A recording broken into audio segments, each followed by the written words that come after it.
y de los sólidos, y no puede transmitirse a través del vacío. ¿Okay?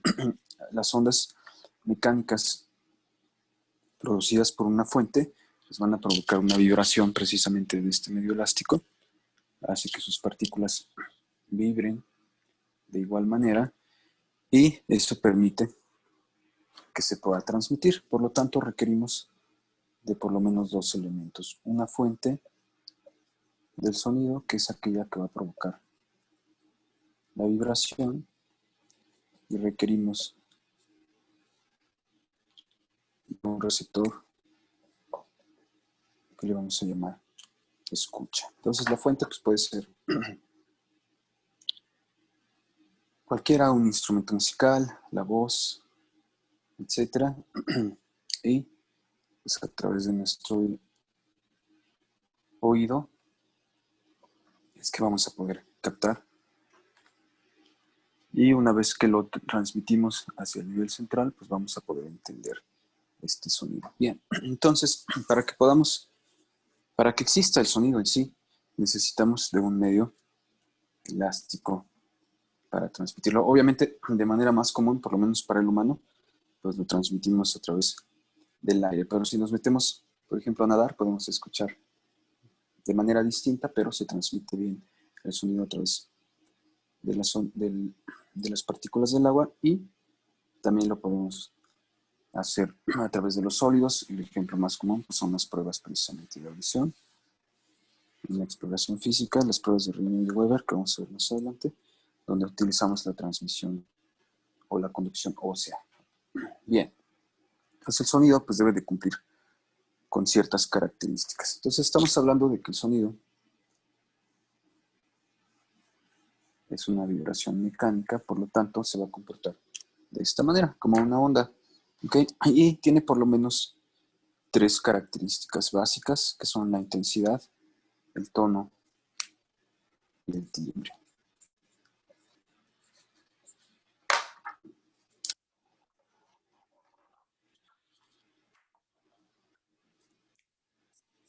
Estas son sus tres características básicas. No son las únicas, pero son las más útiles. ¿Okay? La intensidad, bien, nos permite distinguir un sonido fuerte de uno débil, y está relacionada o está determinada por la amplitud. ¿Okay? Entonces la onda que observamos aquí, okay, va a tener ciertas características propias de cualquier onda.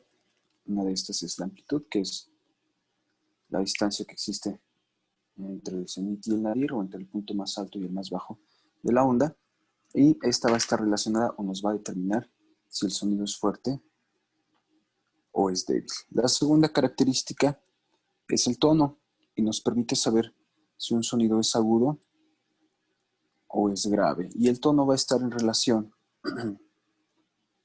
precisamente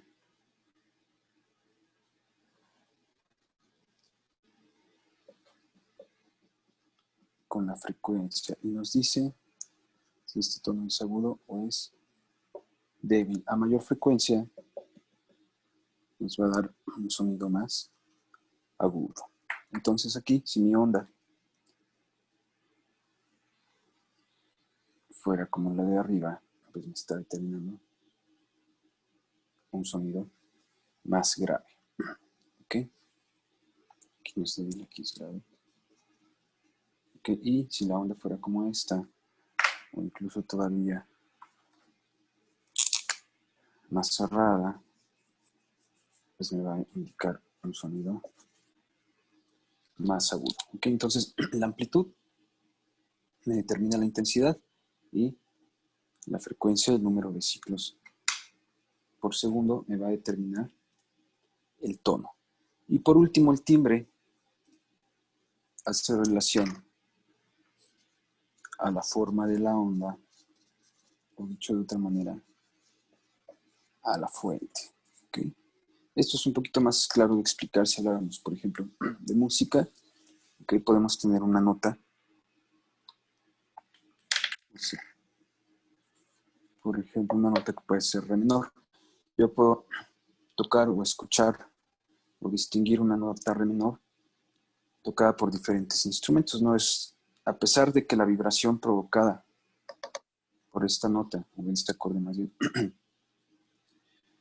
es la misma a través de una guitarra, de un piano, etcétera, yo puedo distinguir precisamente si este re menor fue tocado con un piano, con una flauta, con una guitarra, etcétera, ¿ok? Y eso hace relación al timbre. Incluso nuestra voz podría provocar o desarrollar este sonido y nosotros podemos identificar cuál fue la fuente de este. ¿Ok? A pesar de que la vibración o el sonido va a ser el mismo, la forma de la onda varía, por lo tanto podemos identificar dónde se produjo. Bien, estas tres características son importantes. ¿Por qué? Porque precisamente la transducción de esta onda, el hecho de identificar su amplitud, su frecuencia y la fuente son los fenómenos que nos van a permitir realmente escuchar toda esta vibración mecánica que se produce, ya sea mediante una percusión, mediante la vibración de una cuerda, etcétera, o incluso de nuestra fonación, vamos a poder identificarla a través del órgano de Corti y esto es lo que nos va a determinar qué es lo que estamos escuchando. Bien, entonces, tres características básicas, ¿okay? Con referencia a la amplitud, a la frecuencia y a la fuente del sonido. Y vamos a ver que de estas características pues, va a depender nuestro espectro audible.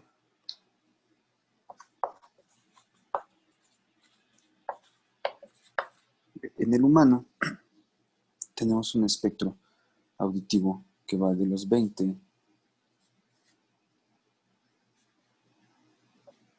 a los 20.000 Hz. ¿Ok? Y aquí nada más como recordatorio, pues un Hz es igual a un ciclo por segundo. Esto hace referencia obviamente a la frecuencia y quiere decir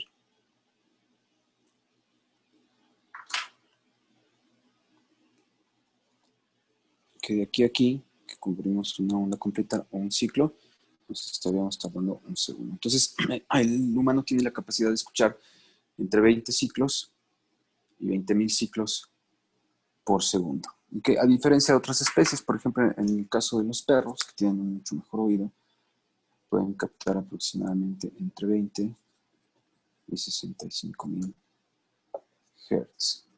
¿Okay? Los murciélagos alcanzan los 200.000 Hz, aunque sus frecuencias más bajas no llegan a los 20, están alrededor de los 100, de 100 a 200.000. ¿Okay? Y así podríamos variar. ¿Okay?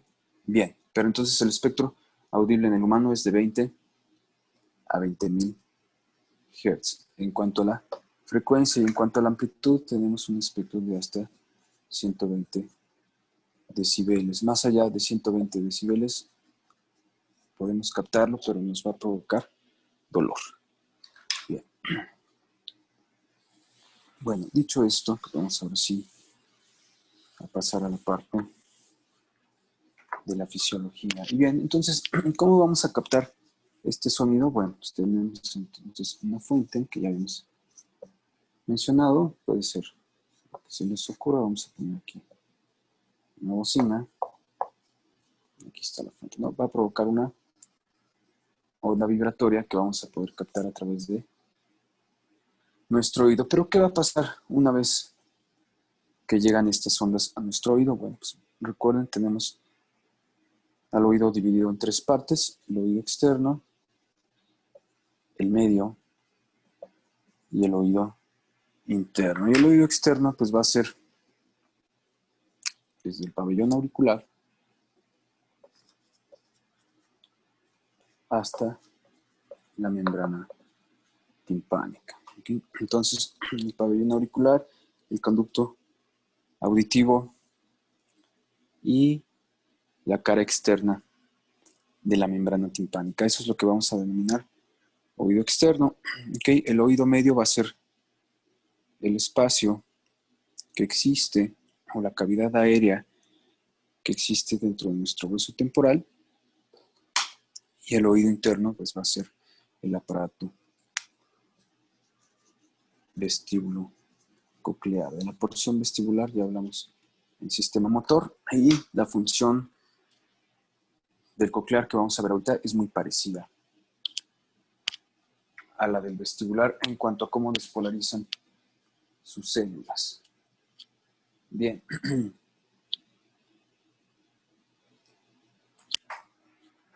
Ahora vamos a ver qué sucede entonces con esta onda. Una vez que llega esta onda, el pabellón auricular tiene la capacidad, o sirve, como un amplificador. ¿Okay? A pesar de que no tenemos un oído tan desarrollado como en otras especies, de que nuestros músculos auriculares no nos permiten tener la misma movilidad o la misma adaptación de nuestro pabellón hacia la fuente del sonido, aún así son muy útiles y tienen la capacidad de amplificarlo. Entonces la onda que entra a través de nuestro vestíbulo y se desplaza por medio de nuestro conducto auditivo va amplificada. ¿Qué sucede una vez que llega a la membrana? Bueno, pues estamos hablando de que es una onda mecánica, ¿ok? ¿Y qué va a provocar en la membrana? Va a provocar también que esta membrana vibre. Ya sabemos que la membrana va a estar relacionada con los osículos, que a su vez van a estar relacionados con las ventanas, que son estructuras membranosas que van a estar en nuestro oído interno. Entonces, hasta este punto, pues seguimos con un fenómeno vibratorio. ¿Okay? Primero vibra el aire, ¿okay? Lo captamos y convertimos en vibración también mecánica de nuestra membrana. La membrana provoca el movimiento de los osículos y estos van a provocar a su vez el movimiento de las ventanas. ¿Okay? Y estas ventanas pues van a provocar, ahora voy a pasar de una transmisión aérea a una transmisión en un medio líquido. La fuente va a provocar la vibración aérea y una vez que pasa esta vibración hacia la membrana, voy a tener un medio o una vibración dentro de un medio líquido. Y bien, aquí el estribo pues va a funcionar como un pistón, ¿okay? La vibración de la membrana que se traduce a los osículos hace que este vibre o provoque vibración de la ventana oval. Entonces, la ventana oval, si recuerdan, al estar llena de líquido, se abomba hacia afuera de nuestro oído interno y hace contacto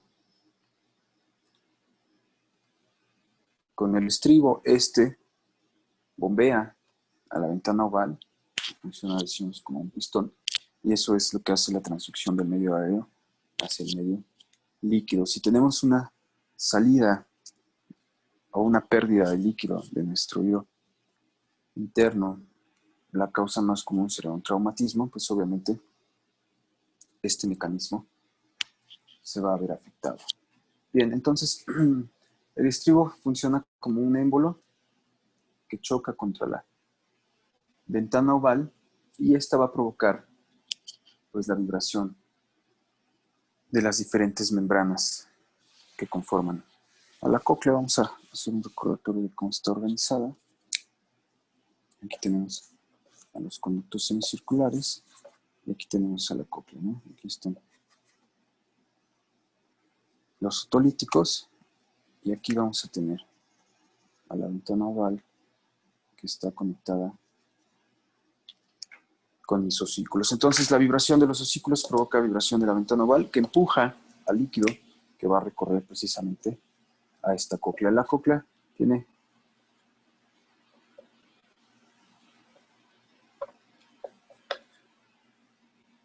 morfológicamente da 2 vueltas con 2 tercios.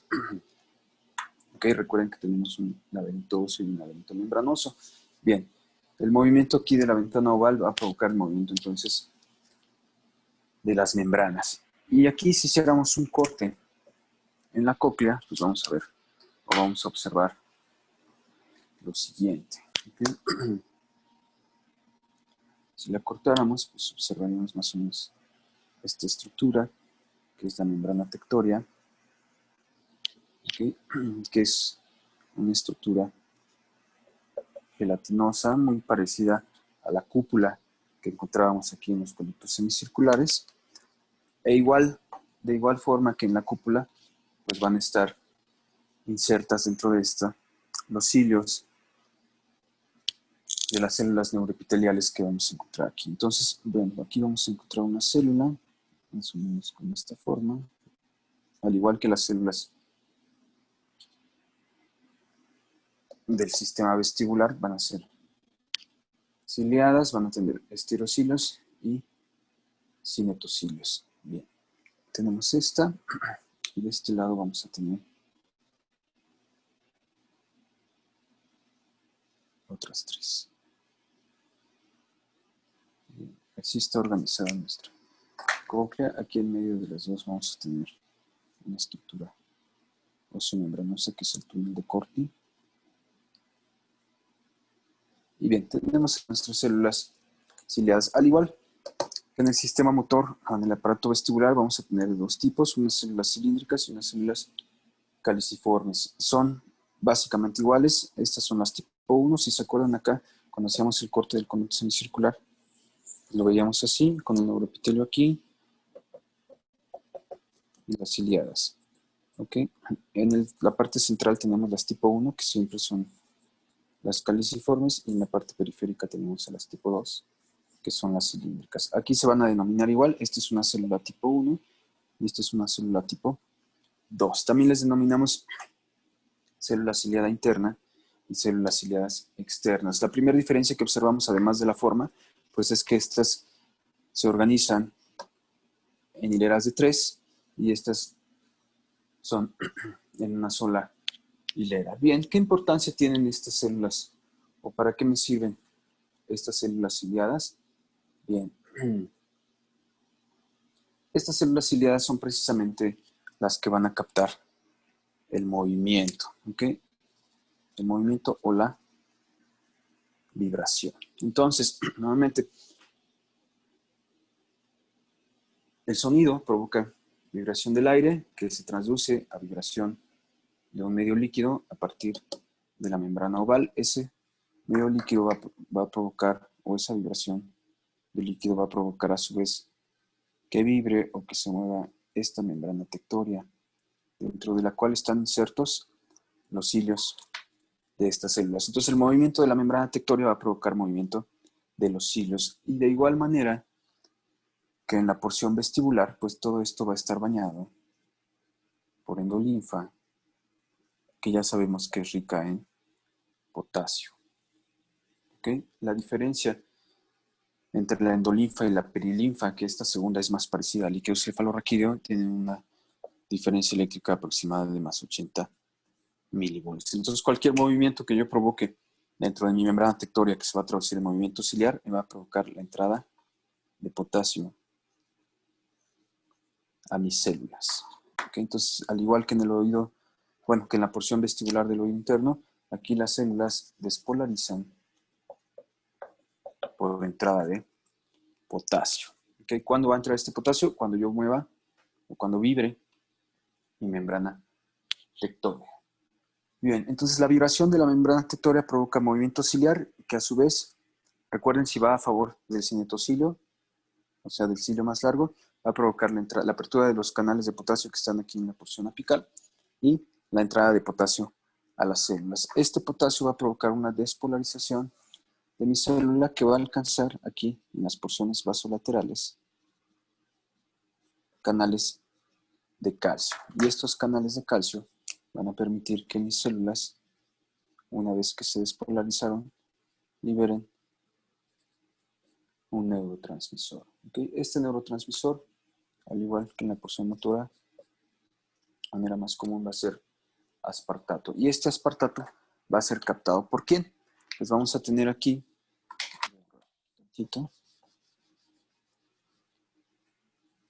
en contacto con estas células, pues vamos a tener terminales nerviosas ¿ok? Que van a formar parte o que van a ser el origen de la porción coclear del octavo par craneal. ¿Okay? Estas fibras también van a tener porciones eferentes que van a venir principalmente del complejo olivococlear de los núcleos olivarios. Ahorita vamos a analizar la vía. Y bien, entonces, nuevamente provoco vibración de la ventana, que a su vez mueve a la endolinfa. Esta hace que vibre la membrana y junto con la membrana los cilios. ¿Okay? Si el movimiento es a favor del centrocilio, entra potasio a mis células, se despolarizan por entrada de potasio, alcanzan el voltaje de los canales de calcio que se ubican en la porción o en la cara vasolateral y provocan la liberación de un neurotransmisor que a su vez va a tener efecto sobre estas terminales. ¿Okay? Para modularlo tenemos a estas vías eferentes provenientes del complejo olivococlear. Bien, entonces, una vez que sucede todo esto, bueno, pues la porción coclear del núcleo vestíbulo coclear o del octavo par craneal va a captar esta señal y la va a enviar, bueno, primero va a relevar en el ganglio y después la va a mandar hacia los núcleos cocleares. ¿Alguna duda hasta aquí, doctores?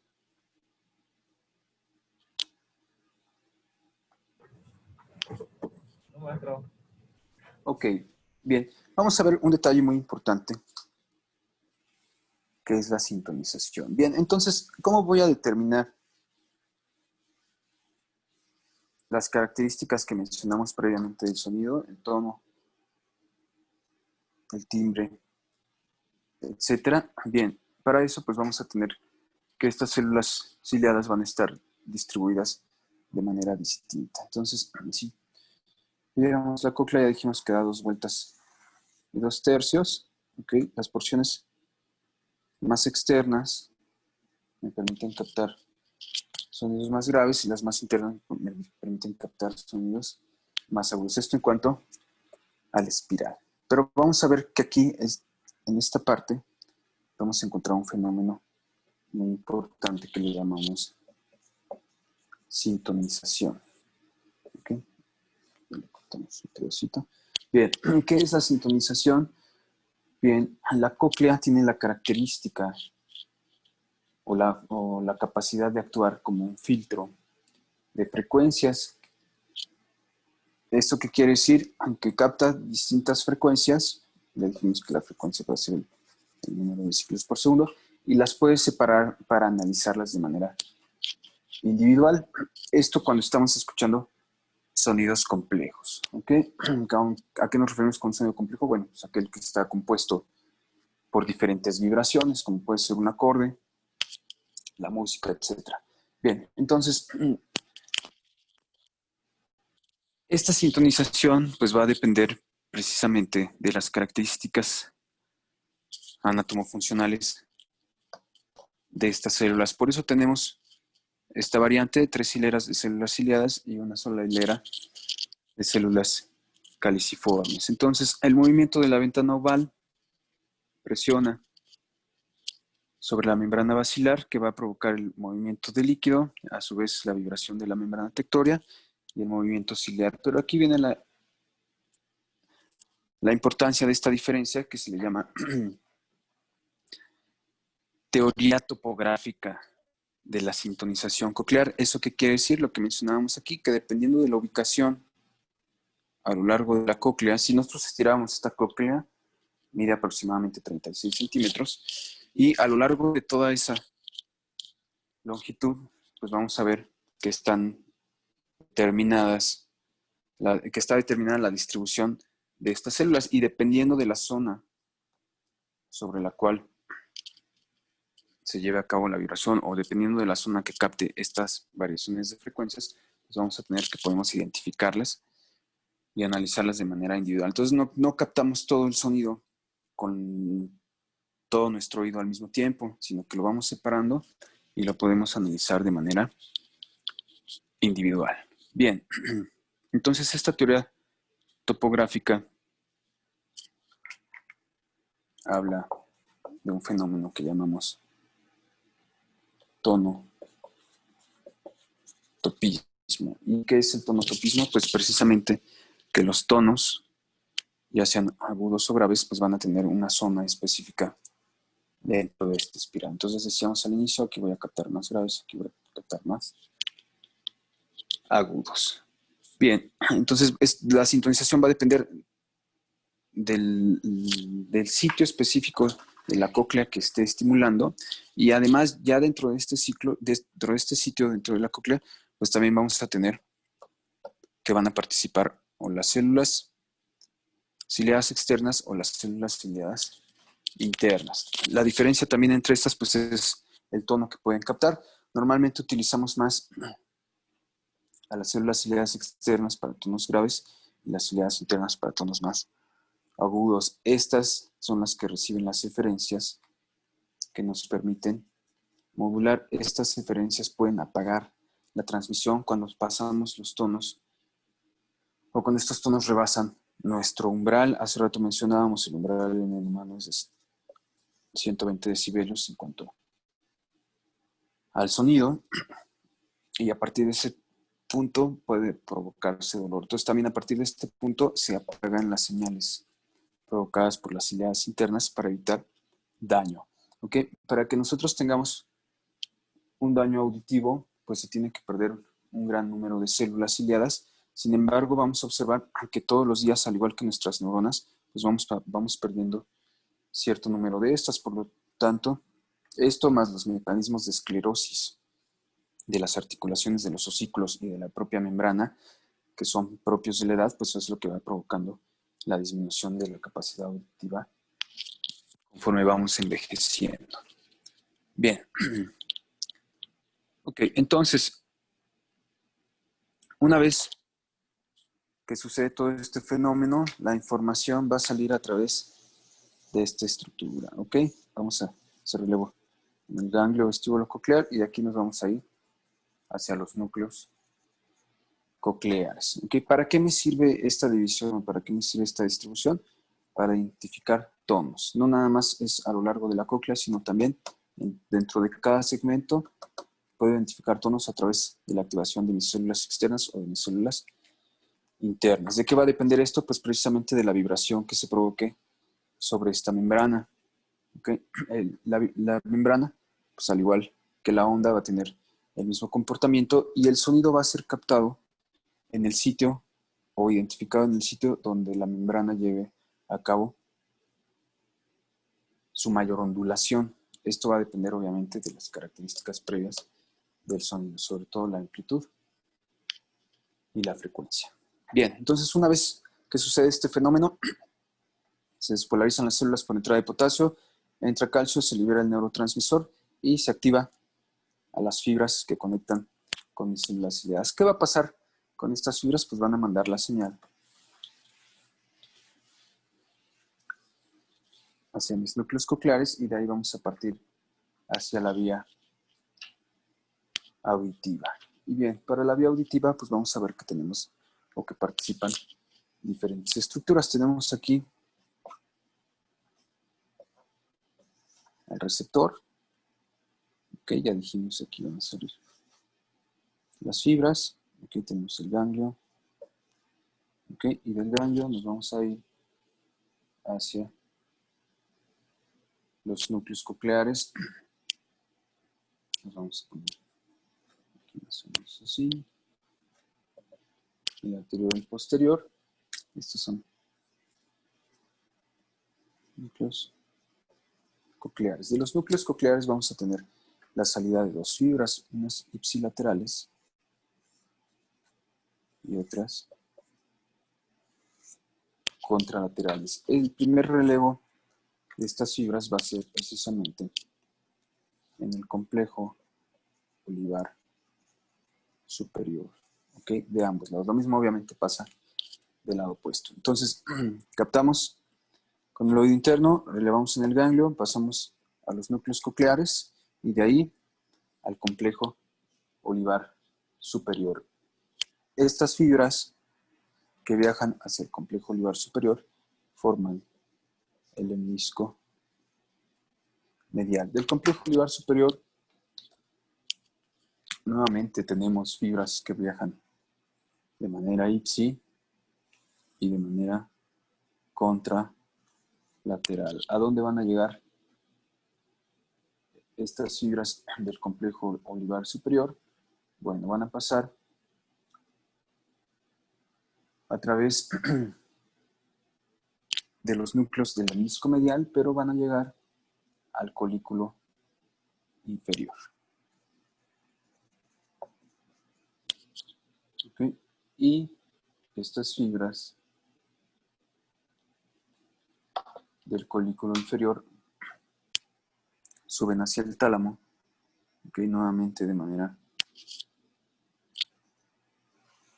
ipsi contralateral, aquí en el lado, hacia el cuerpo geniculado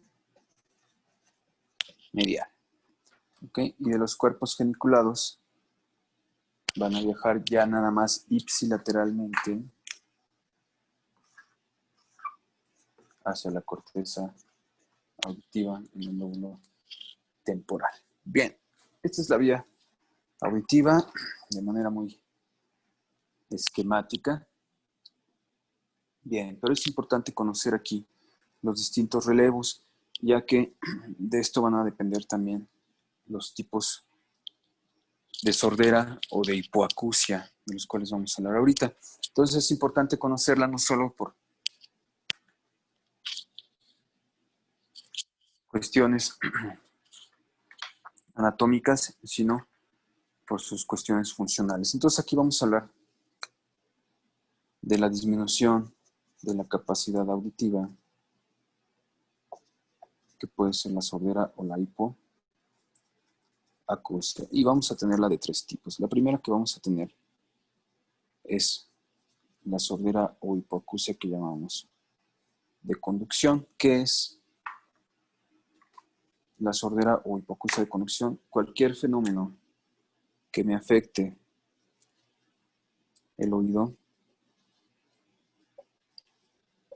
externo, o dicho de otra manera, cualquier mecanismo que me afecte la transmisión, ya sea aérea u ósea, hasta la ventana oval. ¿Okay? Hasta aquí se acuerdan que está la ventana, que es estimulada por el estribo, etc. Bien, entonces cualquier fenómeno o mecanismo que me afecte la conducción de esta vibración hasta la ventana oval. ¿Qué puede ser? Bueno, pues desde un tapón del cerumen, un cuerpo extraño, la anquilosis de las articulaciones de los osículos, la esclerosis de la membrana timpánica, una otitis externa, etcétera. ¿Okay? Cualquier proceso que me impida la vibración adecuada o el paso de esta, ya sea a través de un medio aéreo por el conducto o de un medio óseo a través de mi cráneo. ¿Okay? Sordera o hipoacusia de conducción, cualquiera que me impida la llegada de la vibración o que la disminuya hasta la membrana oval. Entonces, eso quiere decir que afecta desde mi oído externo hasta aquí. Esto es lo que vamos a llamar de conducción. Después tenemos, en segundo lugar, a la sordera o hipoacusia nerviosa o neurosensorial. ¿Cuál va a ser esa? Aquella que me afecte de la ventana oval hasta el ganglio. ¿Okay? Una vez que llega la vibración al estribo y este la transduce hacia la membrana oval, cualquier fenómeno coclear o del octavo par craneal, una neuritis, ¿okay? Lo que mencionábamos hace rato, pérdida de la endolinfa o variaciones en su contenido iónico, también pueden afectarlo, ¿ok? Y también la neuritis del octavo par craneal. Entonces, de conducción entre el oído interno y la membrana oval, nerviosa o neurosensorial entre la membrana oval y el ganglio del octavo par craneal. Y el último tipo, que es el más complejo, pues es la sordera o hipoacusia que denominamos central. Y esa es a partir de este punto y hasta la corteza auditiva. Por eso es la importancia de conocer cada uno de los niveles de esta vía para poder determinar en dónde se encuentra la afección que nos provoca la sordera o hipoacusia de tipo central. Obviamente, pues la más reversible es la de conducción, ¿ok?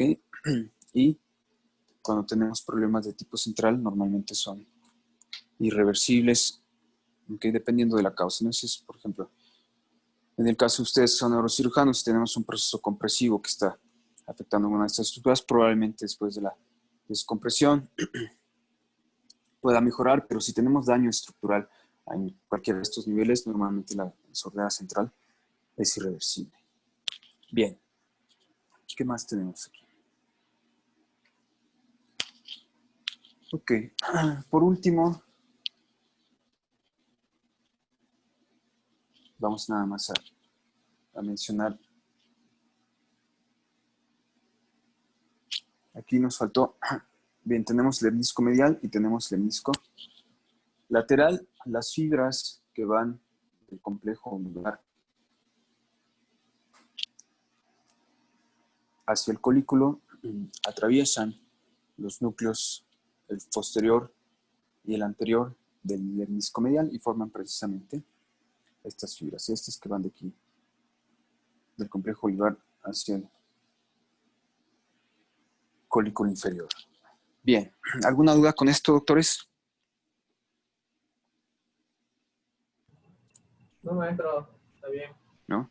Correcto. Bien, entonces ya nada más a manera de resumen, recuerden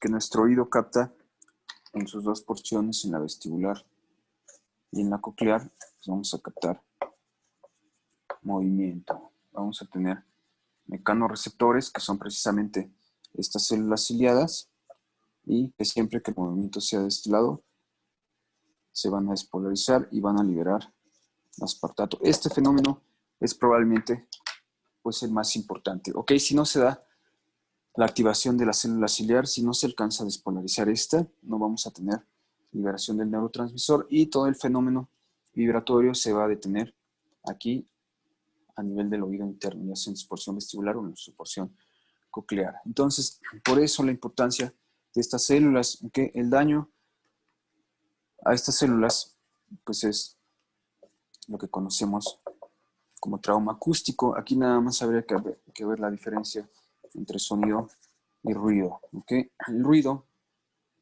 pues es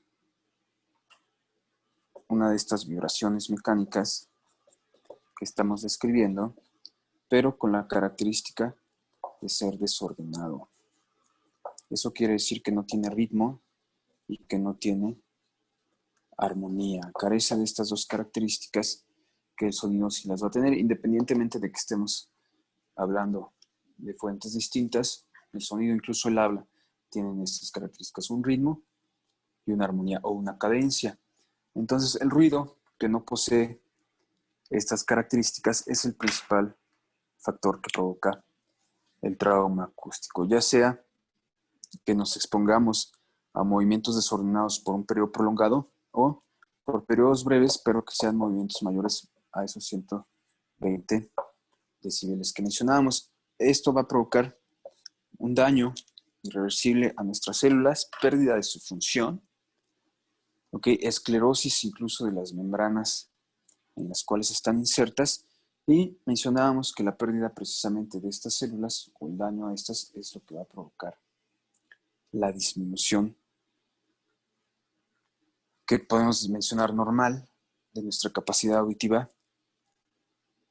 conforme avanza la edad. ¿Cómo se puede evitar esto? Pues obviamente disminuyendo la exposición si estamos enfrentándonos a un medio que produce mucho ruido, como puede ser el medio industrial, o simplemente cambiando algunos hábitos como el uso de audífonos, etcétera, ya que a la larga van a provocar este fenómeno, disminución y pérdida de la capacidad de nuestras células ciliadas para excitarse y liberar su neurotransmisor. Estas células tienen la característica de que no generan potenciales de acción. Ese es un fenómeno muy importante. No requieren generar potenciales de acción. Con una despolarización mínima se alcanza el umbral de los canales de calcio. ¿Esto por qué es importante?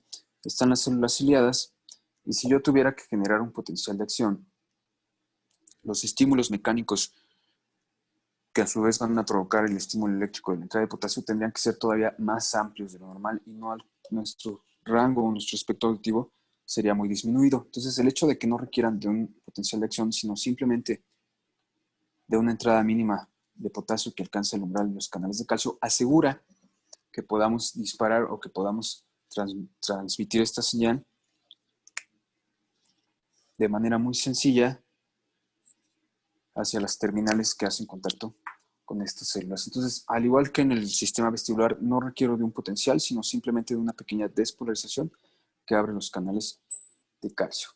Bien, creo que podemos dejarlo aquí en cuanto a la audición. Y bueno, ya nada más, ahora sí, por último, pues recordar las pruebas de conducción, que son muy importantes en la exploración neurológica y que nos hablan precisamente o nos permiten determinar si tenemos una sordera o una hipoacusia, como su nombre lo indica, de conducción, o sea que nos afecte a nuestro oído externo. ¿Okay? Y aquí tenemos pues, dos pruebas, la prueba de Weber y la prueba de Rinne. Ya las conocen perfectamente, se utiliza el diapasón y vamos a analizarlas aquí. Supongan que este es un sujeto. En la prueba de Weber, pues vamos a colocar el diapasón de manera central sobre la línea media y las vibraciones que provoca este pues deben de captarse de manera